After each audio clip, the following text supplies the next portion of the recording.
Hey guys welcome back to HS vlogs for you. Toss గెలిసి bowling అయితే తీసుకున్నాం. Bowling కూడా అయిపోయింది. 20 ఓవర్లకి అయితే 140 టార్గెట్ ఇచ్చారు. మామూలు కూడా ప్యాడ్స్ కడుతూ రెడీ అవుతున్నారు. సన్మామ ఈ రోజు వచ్చేసి దోల్ తీసేశాడు. కోచ్ కమ్ ప్లేయర్ వచ్చేసి నీరస్ అయిపోయాడు. వీడైతే తమాయించి వాటర్ ప్యాకెట్లు ఏరేస్తున్నాడు. ఏం చేస్తాడు తెలియదు. తమ్ముడిని చూసి జాలి హృదయం అనుకోకండి. ఒక బిస్కెట్ వేసి వీడియో తీసుకున్నాడు. మిగతా ప్యాకెట్ మొత్తం తినేశాడు వాడే.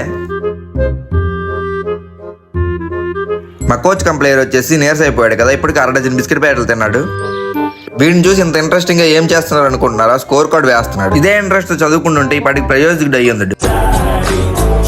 సో బ్యాటింగ్ అయితే స్టార్ట్ అయిపోయింది. మా ఓపెనర్స్ అయితే వెళ్ళిపోయారు. నేనైతే ప్యాడ్స్ కట్టుకొని రెడీగా ఉన్నా. ప్రాక్టీస్ కూడా చేస్తున్నా. ప్రాక్టీస్ లేదు, చాలా రోజుల తర్వాత అయితే ఆడుతూ వికెట్ అయితే పడింది. నేనైతే బ్యాటింగ్ వెళ్ళా. బ్యాట్ తాగగానే సింగిల్ కి అయితే వెళ్ళిపోయా. మా అన్నయ్య రన్అట్ చేసేసి ఉండే. వికెట్ ఆపి మెల్లగా స్కోర్ కొడుతూ పార్ట్నర్షిప్ అయితే కొంచెం కొనసాగించాం. సో గాయ్స్ నెక్స్ట్ పార్ట్ లో మ్యాచ్ ఏమైందని చూద్దాం. వీడియో నచ్చినట్లయితే ఒక లైక్ అండ్ సబ్స్క్రైబ్ చేసుకోవడం మాత్రం మర్చిపోకండి భయ్యా.